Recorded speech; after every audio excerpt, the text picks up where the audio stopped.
A presença de Deus, melhor dito, é tão exigente, a santidade de Deus é tamanha, que onde Ele entra, que há o pecado, Ele fulmina todo o pecado. Deus mataria toda aquela geração. Não, Moisés, eu não posso andar no meio do povo, mas eu vou enviar a minha glória, e a glória é Shekinah. Eu vou enviar a minha glória. É por isso que Moisés pede para Deus: mostra-me a tua glória. E quando Moisés é colocado na fila da rocha, ele vê Deus pelas costas, porque ele não pode identificar, mas ali era o próprio Cristo que passou na frente de Moisés. É por isso que João escreveu lá no capítulo 1, lá no seu evangelho, ele disse: o verbo se fez carne, versículo 14, e habitou entre nós, e nós vimos a sua glória, como a glória do unigênito do Pai, cheio de graça e de verdade. A glória da floresta é o cedro do Líbano, a glória da criação é o homem, a glória do homem é a mulher, a glória da igreja é Cristo, a glória de Cristo é a igreja, e a glória de Deus é Cristo.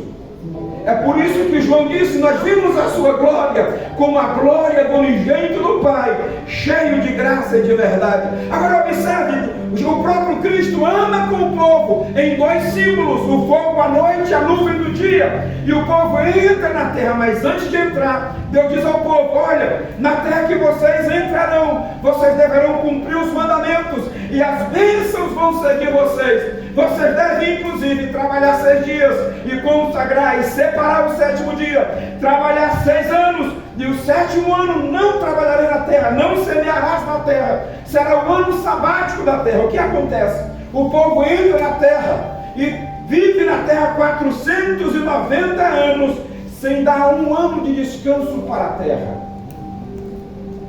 E o que faz Deus?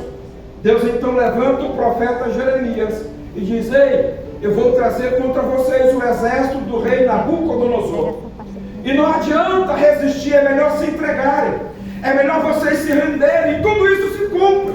Só que Deus usa o profeta Jeremias e diz exatamente quanto tempo o povo passaria no cativeiro babilônico. Isso está vamos para a Bíblia, isso está em Jeremias, no capítulo de número 25, nos versículos de número 9 a 11. Jeremias, capítulo de número 25, versículos de 9 a 11. Deus fala através do profeta e diz o tempo que o povo passaria no cativeiro. Ele diz, eu vou logo para o 11: e toda a terra virá a ser um deserto e um espanto, e estas nações servirão ao rei da Babilônia 70 anos. Por que 70 anos? Porque se nós pegarmos 490 anos que o povo viveu na terra de Canaã, sem dar o ano sabático, você pega 490 e divide por 7, vai dar exatamente 70. 7 vezes 7 é 49, é só colocar o zero. 70 anos era a dívida que o povo tinha com a terra, porque não deixou a terra descansar. E Deus traz o rei da Babilônia, pega todo o povo e leva cativo, porque o povo precisava de duas coisas. Deus precisava tratar com o povo duas coisas: primeiro, a idolatria do povo; segundo, a desobediência do povo. O povo vai para o cativeiro babilônico e passa 70 anos, e lá pelos tantos anos, diz a Bíblia que o profeta Daniel, lendo o profeta Jeremias, entendeu que o tempo que o povo passaria no cativeiro babilônico era de 70 anos. E todo o povo de Israel, amados, esperava que Deus cumprisse as profecias para Israel acerca de um rei que reinaria com justiça, um rei que reinaria com equidade, o rei que faria o que diz Daniel, ou melhor, o anjo a Daniel, no capítulo de número 9, a partir do versículo 24, que ele diz: Daniel, o povo desobedeceu, passará 70 anos. E diz o versículo um pouquinho antes, só para contextualizar, a partir dos versículos de número 16, do capítulo 9, o próprio Daniel vai dizendo: ó Senhor, segundo todas as tuas justiças, aparte-se a tua ira e o teu furor da tua cidade de Jerusalém, do teu santo monte, porquanto por causa dos nossos pecados e por causa das iniquidades dos nossos pais, tornou-se Jerusalém e o teu povo um opróbrio para todos os que estão em redor de nós. Agora, pois, ó Deus nosso, ouve a oração do teu servo e as suas súplicas, e sobre o teu santuário assolado faze resplandecer o teu rosto, por amor do Senhor. Inclina, ó Senhor meu Deus, Deus meu, os teus ouvidos e ouve.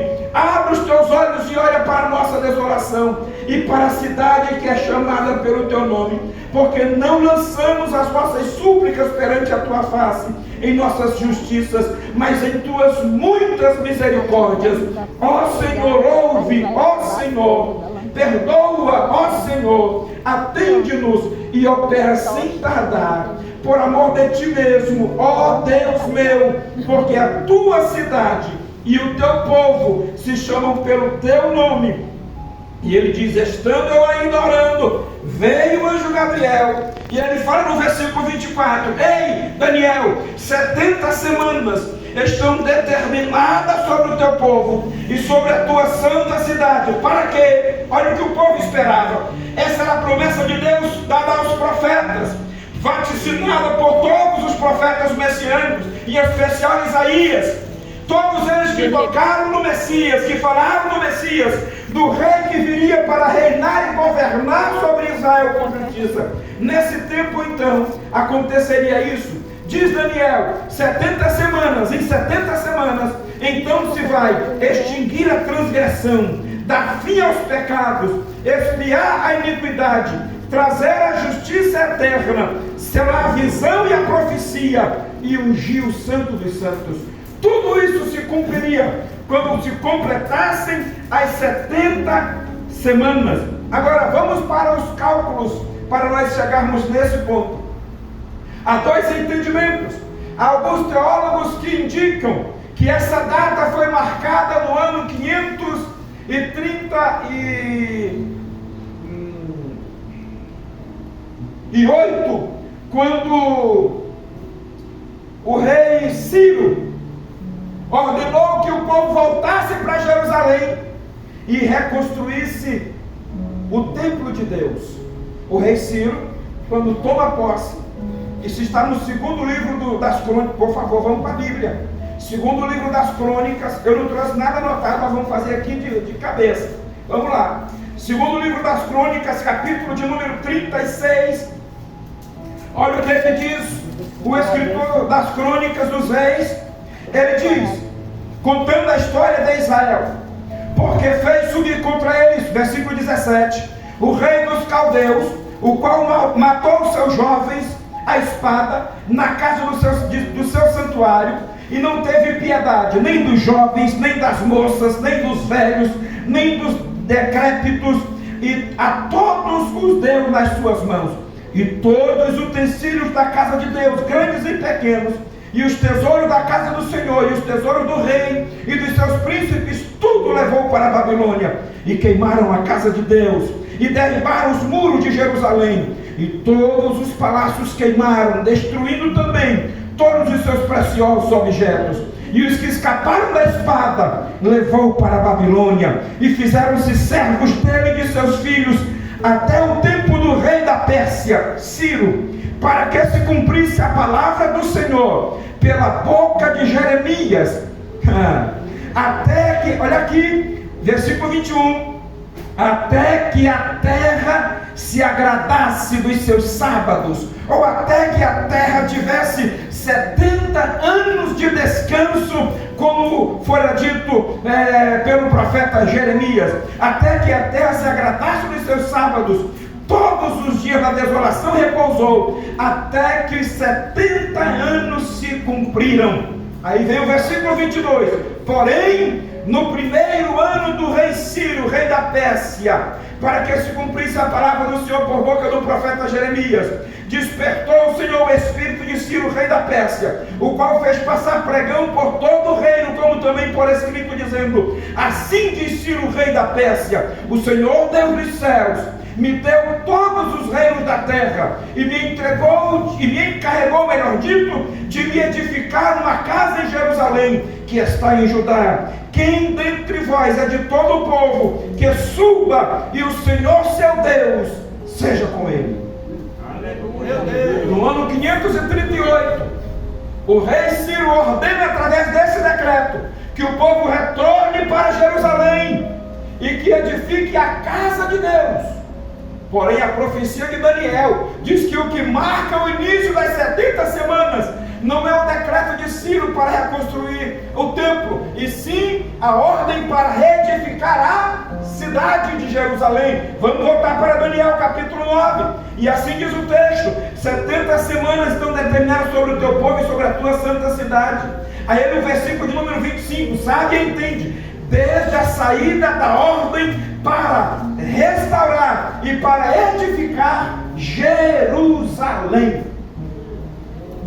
O que marca o início das 70 semanas de Daniel não é o decreto do rei Ciro, e sim o decreto do rei Artaxerxes, que está em Neemias. Quase 100 anos depois, no ano 444 antes de Cristo, então Artaxerxes, o rei que ordena Neemias voltar e reconstruir a cidade, reconstruir os muros da cidade. Então, o que marca as 70 semanas, o ano 444 antes de Cristo. E diz a profecia bíblica, que haverá, que desde a saída da ordem para restaurar e para edificar Jerusalém até o Messias, o príncipe. Uma outra versão bíblica fala do Messias como sendo o Cristo. Ele diz 7 semanas e mais 62 semanas. Todos nós concordamos, isso já é pacificado na teologia, que essas semanas são semanas de anos. Cada uma semana representa 7 anos. Então nós pegamos 7, são 7 semanas, mais 62, vamos para as contas comigo, por favor. Primeiro são 7 semanas, 7 vezes 7 dá quanto? 49. Então primeiro foram 49 anos, é o tempo que o povo passou reconstruindo o templo. Na reconstrução do templo, é quando Deus levanta o profeta Ageu, porque o povo começou a reconstruir o templo, e alguns que viram o templo antes, agora já velhinhos voltando para casa, dizer: não, esse templo que vocês estão fazendo é muito feio, nem de longe parece com o templo que Salomão fez. Aí Deus levanta o profeta Ageu e anima o povo, desperta o espírito do governador, o espírito do sacerdote, e diz: voltem para trabalhar, porque vocês abandonaram a obra por causa daqueles que falaram. Vocês estão recebendo dinheiro botando no saco furado, vocês comem mas não se fartam, vocês dormem mas não descansam, porque abandonaram a casa de Deus. Deus disse: pode voltar, porque a glória da segunda casa será maior do que a glória da primeira. Aleluia. E o povo volta, 49 anos reconstruindo o templo. Depois vem Neemias, vamos fazer, desde a saída da ordem em 44, eles voltam para a reconstrução do templo e vão fazer os muros. Estão fazendo os muros 7 semanas. Depois, mais 62 semanas. 62 vezes 7 dá quanto? Cadê as contas? Eu estou falando sério, pegue seu celular. Hoje todo mundo pode faltar um óculos, mas o celular não falta. 4, 3, 4, mais 49, coloca aí, porque são 7 mais 62. Então nós temos 483 anos. Agora observe, antes de Cristo é descendente. O rei Nabucodonosor invadiu Jerusalém em 586. Vem descendo na cronologia, chega em 444. Quando chega em Cristo, zera. Depois ascendente até 2024. Então você vai subtrair de 483, subtraia então 444, que é o ano que marcou o início.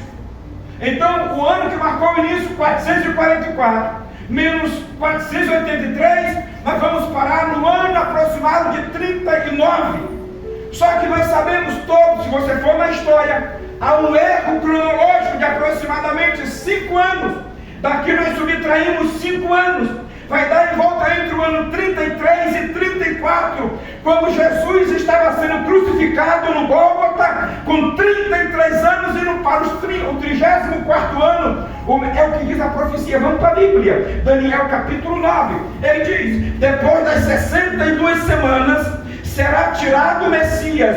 Uma outra versão diz: o Messias será morto, o ungido será morto. Mataram a Jesus. Naqueles dias, amados, Jesus nasceu, e quando ele começou o seu ministério com 30 anos de idade, Jesus pregaria 7 anos. Sabe por quê?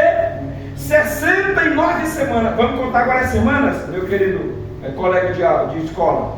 7 semanas mais 62 dá quanto? 69. Então, até o ungido, cumpriram-se 69 semanas. No dia de Jesus, quando Jesus sai das águas batismais de João Batista, por João Batista, ele vai para o deserto e, retornando, começa o ministério. Jesus pregaria por 7 anos, reuniria todo Israel, traria o Israel para si, e libertaria Israel das mãos dos romanos e implantaria o governo dele. Ele chamou os discípulos e disse: aí, quando forem orar, vocês orem assim: Pai nosso que está nos céus, santificado seja o teu nome, venha o teu reino. Que reino é esse? O reino que as profecias diziam. Que reino é esse? O reino que o anjo Gabriel disse que no tempo desse rei, ele tiraria o pecado de Israel, ele expiaria, tiraria a transgressão, ele daria fim aos pecados, ele expiaria a iniquidade, ele traria a justiça eterna em Israel, ele cumpriria todas as profecias e ungiria o santo dos santos. Ele ensinou os discípulos a orar dizendo: venha o teu reino. Era para se cumprir essa palavra. E Jesus começou a pregar. Pregava, um acreditava, o outro duvidava. Ele fazia um milagre, um dizia: Deus levantou um profeta. O outro dizia: é demônio puro. Ele ressuscitou um morto. Um disse: um grande profeta levantou entre nós. Outro disse: isso é puro demônio, é espírito de Beelzebul. O próprio Israel estava dividido entre si. Aí, minha querida irmã, querido Alan, Jesus visita Tiro e Sidom, capítulo 15 de São Mateus. É como se fosse ali em Santa Helena, Pacaraima. Jesus vai em Pacaraima, em Santa Helena, naquela regiãozinha. Quando ele está andando, porque era uma região fronteiriça entre a Síria, a Ciro-Fenícia e Israel. Marcos localiza esta região como Ciro-Fenícia. Mas diz que Jesus estava ali e veio uma mulher gritando atrás de Jesus: Senhor, socorre-me, a minha filha está terrivelmente endemoniada. E Jesus continua andando. Mateus faz uma descrição genealógica daquela mulher. Mateus não a chama de Ciro-Fenícia, ele a chama de mulher cananeia, porque para o judeu a genealogia é importante. E quando nós voltamos na origem dos cananeus, os cananeus eram aquele povo que Deus tomou a terra dele, ou melhor, um pouco antes, lá no capítulo 8 de Gênesis, quando Noé amaldiçoa o seu neto Cã, e Cã gera os cananeus, e quando Deus chama Abraão para entregar uma terra, a terra que ele dá a Abraão é a terra dos cananeus, neto de Noé, que recebeu a maldição. Deus disse: a terra agora é de vocês. Porém, esse povo veio sobrevivendo de algum modo, e Mateus vai dizer: essa mulher cananeia vinha gritando atrás de Jesus. Só que a promessa de Abraão, para a descendência de Abraão, não contemplava aquela mulher. O que está em Lucas capítulo 4, versículo 18, que Jesus disse na sua primeira mensagem na sinagoga: o Espírito do Senhor está sobre mim, porque me ungiu para dar liberdade aos cativos, para dar salário da vista aos cegos, para fazer os coxos andarem e anunciar o ano aceitável do Senhor. Era para Israel, não era para Cananeia. Meu Deus, e os cananeus na cultura da época era conhecido como cães. Um cananeu não era confiável, assim como um cão também não é de confiança. E por isso Jesus diz: olha, discípulos, eu não posso, porque os discípulos se perturbaram com aquilo e foram para Jesus e disseram assim: Senhor, despede essa mulher, vem atrás de nós. Você sabe, né, amor? Mulher no ouvido da gente, minha amiga. Vem, Orlando. A mulher, lenga, não tem quem vem. Choque, cartão. Aí os discípulos dizem assim: Senhor, despede essa mulher, Jesus. Ninguém aguenta. Aí Jesus fica do lado do discípulo e contra a mulher. Diz: ó, eu não posso pegar a comida dos filhos e colocar para os cachorrinhos. Aquela mulher ouve essa palavra e ela corre para Jesus, o adora. Ela diz: Senhor, mas também os cachorrinhos, eles comem, eles se alimentam, eles aproveitam as migalhas que caem da mesa do seu Senhor. Ela está dizendo: eu não quero a mesa de Abraão, eu quero apenas um pouquinho. A migalha que está caindo já me serve, a bênção que está sobrando já me serve, a bênção que o Senhor tem um pouquinho dela. Meu Deus. Jesus viu que lá fora de Israel tinha mais fé do que dentro. Jesus viu que dentro de Israel o povo não queria, mas lá fora, olha, todo mundo com desejo. A mulher cananeia diz que adorou o Senhor. Ela usou uma expressão que no grego é Kyrios. Kyrios é Senhor no grego, mas a palavra Kyrios significa aquele que tem todo o poder. Ela chega para ele e diz: tu tem todo o poder, tu tem poder de libertar a minha filha, tu tem poder de mudar a minha vida, tu tem poder de transformar a minha história, porque eu vim de uma história de maldição, de pecado, de tristeza, de angústia, mas tu podes mudar a minha vida. Aleluia!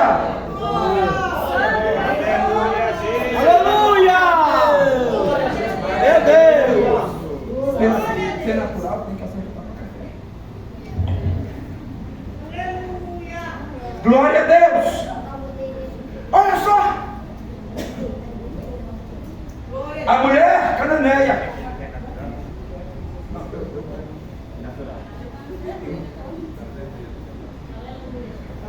A mulher cananeia. Vamos para cá, vamos para a Bíblia. Deixa o povo resolver esse negócio aí. A mulher cananeia, então, amados, é abençoada por Jesus. Mas Jesus viu por quê? Já foi lido hoje aqui. Jesus veio para pregar o evangelho do reino. Glória a Deus. O que é o evangelho do reino? É a bênção de Deus para Israel. É o evangelho do reino. Israel não aceitou o evangelho do reino, não acreditou no Messias. Jesus foi e fechou o evangelho do reino. Ah, é? Tá bom. Vou falar por parábola, você não vai entender. Jesus contava a parábola, ninguém entendia. A gente sabe, para que ouvindo não ouçam, para que até você assimilando, mas não entende o que eu estou dizendo. Jesus proferia as parábolas, e depois o discípulo disse: Senhor, conta, o que é isso aí? Ele tinha que explicar para os discípulos, porque Jesus decidiu ali, amados, que não falaria para Israel entender. Meu Deus. Jesus fechou o evangelho do reino. Ah, não quer não? Não, tá bom, guarda aí. Jesus pegou então o evangelho da graça. O que nós estamos vivendo é o evangelho da graça. Aleluia! Não é o evangelho do reino. É o que diz lá, João capítulo 1, versículo de número 11 e 12. Ele veio para o que era seu, mas não aceitaram o evangelho do reino, não quiseram o evangelho do reino, mas ele guardou. Eu estou aqui na versão Gil Rocha. Ele pegou o evangelho da graça e disse: mas agora todos quanto receberam pelo evangelho da graça, deu-lhes o poder de serem feitos filhos de Deus aos que creem no seu nome.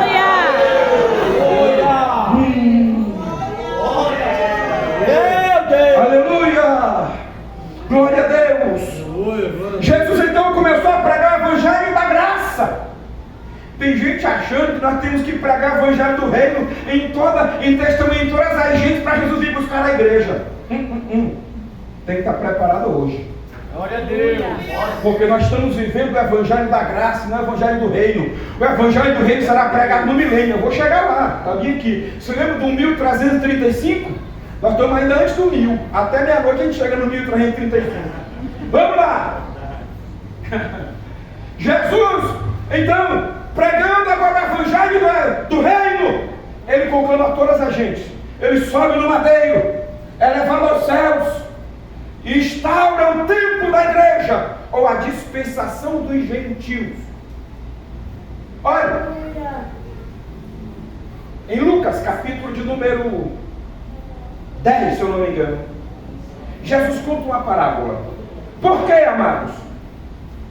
Porque diz Daniel, capítulo 9, que depois das 62 semanas, ou seja, as 69 já se cumpriram até Jesus, quando mataram Jesus. falta uma semana se cumprir das 70 semanas de Daniel.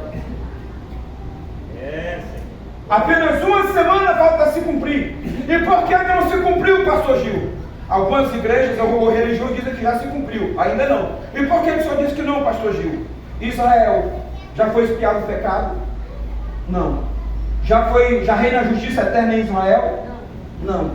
E por acaso já se extinguiu a transgressão? Não. Então, se não se cumpriu o que o anjo disse que se cumpriria com 70 semanas, ainda não se cumpriu a última semana de Daniel. Glória a Deus. E quando se cumprirá a última semana de Daniel? Depois que a igreja for arrebatada. Glória a Deus. Depois que a igreja for levada para os céus. Depois do arrebatamento, aí Deus vai soltar o cronômetro para a última semana de Daniel. Por quê? Porque haverá 3 anos e meio de uma falsa paz no mundo. O presidente dos senhores, e meu também por tristeza, só fala agora no governo mundial. Já viram? Tem que ter um governo mundial. Por quê? Porque os Estados Unidos não cumprem o protocolo de Kyoto, porque não tem ninguém que esteja sobre ele liderando, porque as nações são soberanas. E ele está dizendo agora, pregando em todo mundo, que tem que ter um governo acima dos governos. E sabe quem será esse homem? Esse daí mesmo, o anticristo. É ele que vai governar o mundo. O mundo está sendo preparado para receber o anticristo. Todos os sinais da volta de Jesus já estão cumpridos. Não resta mais, não espere mais nada. Não espere mais nenhum sinal. Se você pegar São Mateus 24, você vai ver que tudo já está cumprido. Jesus disse, olha, falsos cristos estão aí. Jesus disse, olha, vai haver guerras e rumores de guerras. Meu amigo, a Venezuela está fazendo agora plebiscito para saber se invade ou não a Guiana. Agora mesmo Hezbollah. Agora sobre Israel, amados, eu tenho um detalhezinho. Não haverá paz sobre Israel até que eles aceitem o Messias. Não tem tempo de paz. Em Israel pode esperar, estão fazendo uma coisa de paz, não vai ter paz. Agora vai, o fulano de tal agora vai abrir mão, ele agora vai ceder. Não. Sabe por quê? Quem mata o príncipe da paz não está querendo paz. Meu Deus. Eles crucificaram o príncipe da paz. Meu Deus. E por isso o anjo Gabriel, vai lá em Daniel capítulo, vamos para Daniel de novo, Daniel, capítulo 9, versículo 26. Ou 27. Eita, Jesus. Olha o que é aqui de Daniel 9, 26.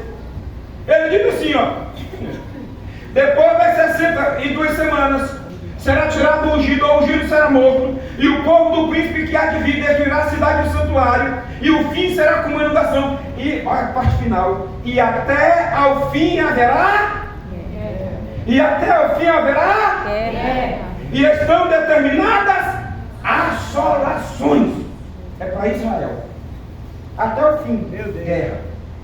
Vão lutar o tempo todo. Vão batalhar o tempo todo. Agora ontem, anteontem, sei lá, alguém entrou lá do Hezbollah e matou mais um bocado a tiro. Eles crucificaram o príncipe da paz. Se lembra da entrada de Jesus montado no jumentinho, disse assim, Jerusalém. E ele chorando disse, quantas vezes eu quis te acolher e juntar, como a galinha junta os seus pintainhos, e tu não quiseste Jerusalém. O choro de Jesus é porque ele sabia que 70 anos dali, o general Tito invadiria Jerusalém e faria pior do que fez agora o Hezbollah. Destruiria toda a cidade, mataria homens e mulheres, abriria ventre das mulheres grávidas, e arrancava os seus fetos e costurava gatos vivos dentro delas. Agora, do mesmo jeito, o Hezbollah também, pelo que se sabe de relatos, ele abriu mulheres grávidas e arrancou seus fetos nos seus atos terroristas. Guerras e assolações estão determinadas sobre Israel. Por quê, pastor Gil? Porque eles gritaram um dia, crucifica-o e deixe que o sangue dele caia sobre nós e sobre os nossos descendentes. Eles sofrerão até o final. até reconhecerem o Messias. Mas vamos lá. Onde foi que eu parei lá, a vírgula que eu voltei aqui? Hã? Vamos lá. Em São Mateus 24, estão todos os sinais, guerras, rumores de guerras. Nós ainda estamos sobressaltados com a pandemia. Quando alguém espirra perto da gente, a gente dá 2 passos para o lado, só para garantir. É assim ou não é? Ainda hoje a gente está meio assustado. São pestes que a Bíblia diz que se cumpriria nesses dias, quando estivesse perto da vida de Jesus. Estes foram os sinais que Jesus deixou quando os discípulos disseram: Senhor, quais são os sinais da tua vida e do fim do mundo? E ele disse estes sinais aqui. Tudo está cumprido para o grande advento do arrebatamento da igreja. Após o arrebatamento da igreja, surgirá um grande líder mundial para convergir os povos, para reunir as nações, o anticristo. E por 3 anos e meio, ele vai governar todo mundo numa falsa paz, numa aparente paz. Mas fala o escritor aos Hebreus, que quando disserem a paz e segurança, então lhe sobrevirá repentina destruição. Com 3 anos e meio, o anticristo vai querer ser adorado no lugar de Deus.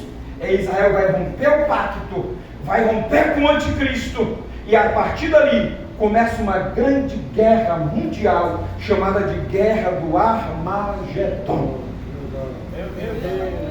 Diz a Bíblia que o sangue vai dar no freio dos cavalos. Haverá, nesse tempo, é que começa a acontecer o capítulo 4 até o capítulo 15 de Apocalipse. E vai se prolongar até um pouquinho, até o 17, porque dali para frente já começa um novo cenário. Mas observe, querido, que no capítulo 4, dos cavalos e dos cavaleiros, se lembra? Aquele cavalo branco que sai, um cavaleiro montado num cavalo branco vencendo para vencer, não é Jesus, é o anticristo. E depois dele viu o cavalo que representa a guerra, depois dele viu o cavalo que representa a fome, depois dele viu o cavalo que representa a morte. Por quê? Porque os selos do Apocalipse são castigos advindos da própria maldade humana. Eles provocarão uma guerra, eles provocarão então esses selos que serão abertos. Vamos para o Apocalipse agora, por favor. Daniel e Apocalipse estão intimamente ligados. Deixa eu ser mais preciso aqui no texto. Cadê? Os selos. Perdão. Capítulo de número 6. Capítulo de número 6, ele diz: eu vi um cavalo branco, e o que estava sentado sobre ele tinha um arco, e foi-lhe dado uma coroa, e saiu vitorioso para vencer. Esse cavaleiro aqui é o anticristo. Ele vai estabelecer um governo por 3 anos e meio. Só que ao romper essa aliança, então vem uma grande guerra, e aí sai o cavalo vermelho. E o cavalo vermelho, ele diz que foi dado para tirar a paz da terra. Isso fala de guerras, e diz que haverá o cavalo preto, e o cavalo preto fala de fome, e diz que havia uma balança e que pesava tudo. Então, agora mesmo a gente viveu um momento difícil aí só com essa pandemiazinha. Naquele tempo então, no tempo da grande tribulação, tudo isso, amados, será aberto esses selos, serão abertos estes selos. Depois haverão 3 tipos, ou haverá 3 tipos de castigos. O primeiro, os selos. O segundo, as trombetas, que são castigos angelicais sobre a terra. Deus ordenará aos anjos, e até liberará anjos malignos poderosos que estão presos em cadeias, que nesse tempo eles serão soltos para destruir a terra ou parte da terra e dos seus moradores. Diz a Bíblia que eles destruirão 1/3 da população da terra. Depois vem as taças da ira de Deus, que Deus derramará sobre a terra. Diz a Bíblia que haverá ondas de calor, que o sol queimará a pele dos homens. E diz a Bíblia em Apocalipse 15 que os homens, eles amaldiçoarão ou eles espraguejarão, mas não se arrependerão. Meu Deus. Nesse tempo nós estaremos aonde? Nos céus. Imagine como já foi pregado aqui, 1 Tessalonicenses 4, a partir do 13. Ali nós seremos arrebatados. Jesus virá em duas fases da sua segunda vinda. A primeira fase da segunda vinda, ele vem silenciosamente como ladrão de noite. Não é o ladrão, porque o ladrão leva o que não é seu, e ele vem buscar aquilo que é dele, a sua igreja. Então ele vem como ladrão, porque ele vem silenciosamente. O mundo não vai ver, mas os preparados ouvirão o alarido, e nós estaremos para sempre com o Senhor. Saindo da terra, nós iremos para o tribunal de Cristo. O tribunal de Cristo é para receber galardões. Recebemos os galardões. Jesus nos pega agora todos, a sua noiva, e leva diante do Pai, e apresenta ao Pai na sala do banquete. É o que está em Apocalipse capítulo 19. Ei, regozijemo-nos e alegremos-nos, porque são chegadas as bodas do Cordeiro. Isso é para a igreja. Nós estaremos nos céus com o Senhor. Aqui na terra, Deus abandonará, entregará esta terra para o carnaval do anticristo. O anticristo vai estar fazendo toda espécie de maldade. O diabo vai estar levando gente de rodo para o inferno, porque não se arrependeram, porque não quiseram o evangelho da graça. E agora já terminou. Quem quiser agora vai ter que dar a própria vida, porque o arrebatamento, ou no grego anistemi, significa ressurreição, se dará em 7 etapas. Eu sei que você não vai conseguir guardar e nem escrever, mas vai lá. As etapas do arrebatamento, ou da primeira ressurreição, porque diz Apocalipse que aqueles que passaram, ele diz, esta é a primeira ressurreição. Sobre este não tem poder a segunda morte. E quais são as etapas, pastor Gil? Paulo diz que primeiro Cristo as primícias. A palavra ressurreição ou ressuscitar são duas expressões do grego. A primeira é egeiro. Egeiro é voltar à vida para morrer novamente. Jesus ressuscitou a filho da viúva de Naim. Egeiro voltou à vida, morreu novamente. O Lázaro, egeiro, voltou à vida para morrer novamente. A filha de Jairo, egeiro, voltou à vida para morrer novamente. Mas com Jesus não. A expressão para Jesus não é egeiro. Quando Jesus sai do túmulo, a expressão de ressurreição é anistemi. É sair do estado para nunca mais voltar a ele. A palavra anistemi, na sua essência, significa o triunfo da vida sobre a morte. Jesus triunfou sobre a morte. Por isso Paulo diz, Cristo as primícias, depois os que são de Cristo na sua vinda. Glória a Deus. Aleluia. Primeiro, Cristo ressuscitou, primeira etapa. Segundo, os santos do Antigo Testamento que foram vistos naqueles dias entre eles. Terceiro, os mortos em Cristo. Fala Tessalonicenses 4,16, que os que morreram em Cristo ressuscitarão. Primeiro, é a terceira etapa. Quarto, diga, nós os vivos. Nós os vivos. Nós os que estivermos vivos seremos arrebatados. Aleluia. Quinto, do primeiro Jesus, os santos do Antigo Testamento, os mortos em Cristo, nós os vivos. Quinto, aqueles que virão da grande tribulação, acho que é Apocalipse 5, que pergunta, quem são estes? E eles respondem, aqueles que vieram da grande tribulação. Não sei, vem o capítulo agora que eu não marquei, mas está lá. Estes são os que vieram da grande tribulação, é o quinto. O sexto, os 144 mil judeus que serão selados na grande tribulação. Deus promoverá um avivamento dentro de Israel. Será 144 mil, é um número simbólico, porque o número 12, ou múltiplo de 12, no Apocalipse ou na escatologia, significa salvos ou redimidos. Portanto, é o múltiplo de 12. Eles serão marcados, eles também passarão pelo anistemi. E por fim, o sétimo, as duas testemunhas do Apocalipse. Elas ressuscitarão no meio, depois de 3 dias mortas dentro de Jerusalém, elas ressurgirão pelo processo do anistemi, triunfarão sobre a morte. Glória a Deus. Aleluia.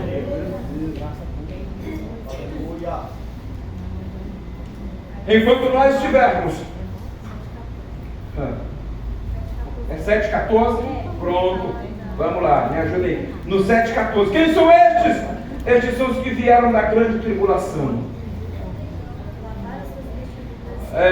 Lavaram, nunca mais terão fome, nunca mais terão sede. Não é isso? Pronto. Porque o cordeiro que está no meio do trono apacentará-lhes, servirá de guia para as fontes das águas, e Deus limpará dos seus olhos toda a lágrima. Sabe, amados, há um braço da teologia que diz que nós vamos nos conhecer no céu. Eu gostaria muito de conhecer mais lá no céu, que a gente ia ter uma conversinha ainda lá. A gente ia continuar, mas eu não creio que será assim. Porque se nós nos conhecêssemos no céu, o céu viraria um inferno. Imagina, eu cheguei no céu e vou procurar quem? A minha esposa, meus filhos, minha mãe. Alegria, senhor? Ah, não. Cadê a sogra? Chegou? Cadê a mãe? Chegou? Imagina que seu filho não chegou. O céu vira um inferno, se você for lembrar. Então nós manteremos a consciência até o tribunal de Cristo. Para quê? Porque nós passaremos do julgamento, ou as nossas obras, melhor dito, passarão no julgamento. Isso está em 2 Coríntios capítulo 5, versículo 10. Se eu não me engano, Paulo diz: porque todos nós haveremos de comparecer ante o tribunal de Cristo. Ali nós receberemos os galardões, e Ele enxugará dos nossos olhos toda lágrima. O que é isso, pastor Gil? Nós não nos lembraremos mais das coisas passadas, porque se nós nos lembrarmos, nós viveremos tristeza no céu, e no céu não tem tristeza. Então nós não vamos lembrar de pai, de mãe, de ninguém. Aproveitar logo. Pronto. Pai é agora, porque está no céu. Estamos no céu, nas bodas do Cordeiro, a igreja. Na terra estará acontecendo a grande tribulação. Os homens morrendo, pestes, o sol queimando o povo, pragas de toda sorte.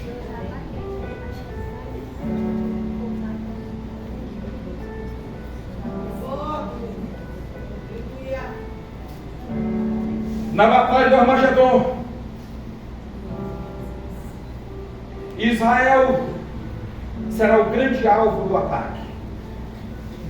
O mundo se dividirá em dois grupos: aliados de Israel contra o anticristo, aliados do anticristo contra Israel. De tal modo a guerra vai comprometer todo mundo, senhores. Essa guerra do Armagedon, todas as nações se envolverão.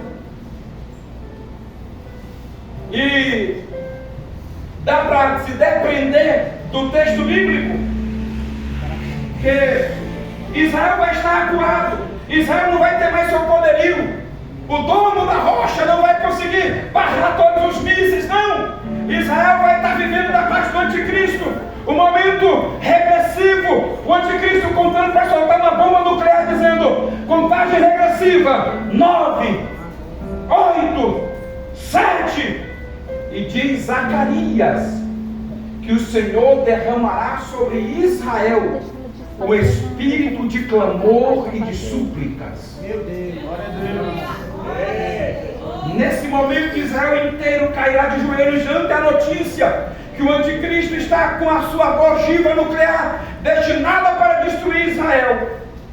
Então Israel começa a chorar e gritar: Senhor, salva a tua herança, restaura. O que será de nós a tua herança? E todo Israel se arrepende e clama a Deus. Glória a Deus. Aí diz Judas, versículo 14, se eu não me engano, parte B: eis que o Senhor vem com seus milhares de santos. É o que está em Apocalipse, que ele vem montado no cavalo, na sua coxa está escrito: Rei dos reis e Senhor dos senhores.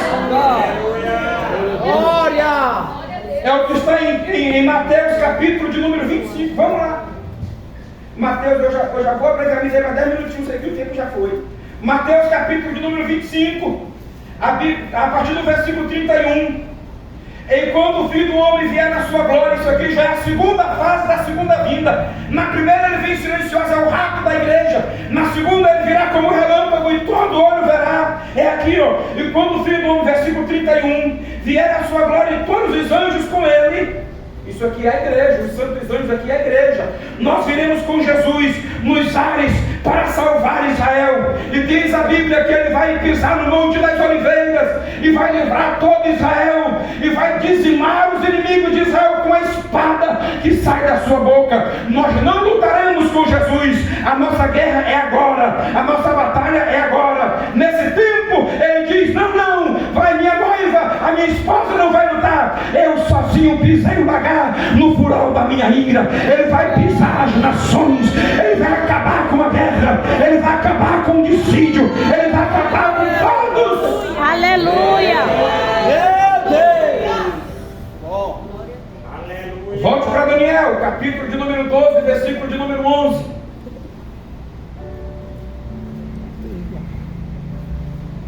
Diz assim: desde que foi tirada, que o sacrifício contínuo foi tirado, cadê? Desde o tempo em que o contínuo sacrifício foi tirado e posta a abominação desoladora, haverá o quê? 1290 dias. Olha para cá para você entender. Esse aqui é o momento que se rompe a aliança de Israel com o anticristo. Esse aqui é o momento dos 3 anos e meio que se rompe e começa a grande tribulação. E diz o profeta: haverá 1290. Quantos dias tem o ano profético? 360. 360 dias é o ano profético. Pegue aí 1290. Pegue aí 3 anos e meio. 360 vezes 3,5. Eu acho que é assim. Dá 1260. 3,5. São 3 anos e meio. 1260. Olha, mas o texto bíblico diz que haverá o quê?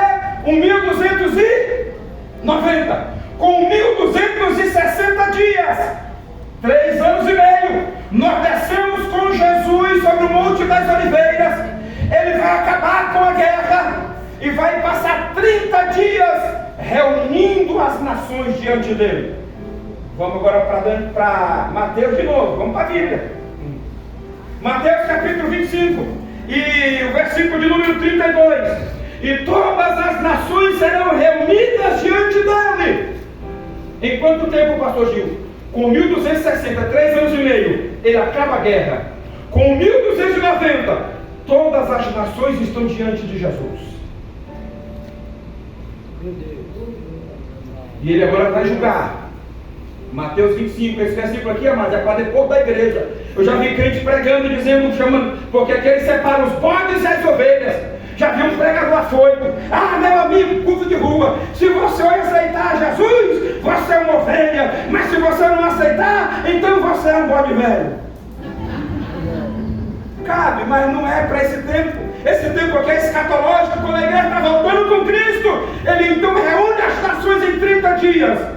E ele vai separar, julgando as nações, aquelas aliadas do anticristo, os bodes, aliadas de Israel, as ovelhas. Por quê? Aí Jesus vai dizer assim: ei, eu tive fome, vocês me deram de comer, tive sede, me deram de beber, estava nu e me vestiram, estava enfermo e foram me visitar. Vinde, bendito de meu Pai, possuí por herança o reino que vos está preparado. E esse da esquerda: apartai-vos de mim, porque eu tive fome, não me deram comida, tive sede, não me deram água, tive preso, não foram me ver. Quando, Senhor, que nós não sabemos? Quando foi? Quando vocês não fizeram para Israel, um desses meus pequeninos irmãos aqui, o povo de Israel, foi a mim que não fizeram. Nós temos 3 grupos: os irmãozinhos de Jesus, as ovelhas e os bodes. Os irmãos de Jesus receberam o favor das nações. Esses vai receber a palavra de Jesus. E o que é que tem a ver, pastor Gil? 1335. Bota para Daniel, para você compreender agora. Daniel capítulo de número 12, versículo de número 12. Aí Daniel diz assim: feliz. Uma outra versão fala assim: bem-aventurado aquele que espera e chega a 1335 dias. Por quê? Olhem comigo, pode para cá. Com 1260, Jesus volta com a igreja, acaba com a guerra. Com 1290, ele reuniu as nações diante de si. em mais 45 dias, coloca aí por favor, o 1290 mais 45, o 1290 mais 45 dá o quê? Ele vai passar 45 dias julgando as nações, para a esquerda, julgou para a direita, julgou para a esquerda, julgou para a direita, terminou com 45 dias, Jesus vai estar com a fita diante dele, e vai dizer para aquelas nações à sua direita: vinde benditos de meu Pai, possuem por herança o reino. Que reino? Daniel capítulo 9, 24, que não haverá justiça eterna, que expiará o pecado, que tirará a justiça, que entrará a justiça eterna, que será a visão e a profecia. Nesse dia, meu querido pastor Amós, Jesus vai inaugurar o milênio começa aí, por isso ele diz: bem-aventurado e feliz é aquele que espera e chega aos 1335 dias para adentrar o milênio, 1000 anos de paz com Cristo para todos sempre. Aleluia! Terminei, acabei. E agora? Vamos para casa? Fique de pé, por favor. Aleluia! Aleluia. Glória a Deus. Glória a Deus.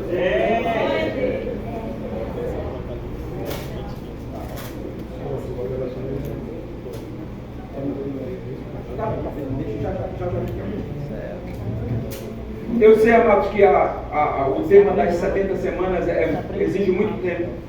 Nós precisaremos de uma semana fazendo escatologia, estudando escatologia passo a passo, ponto a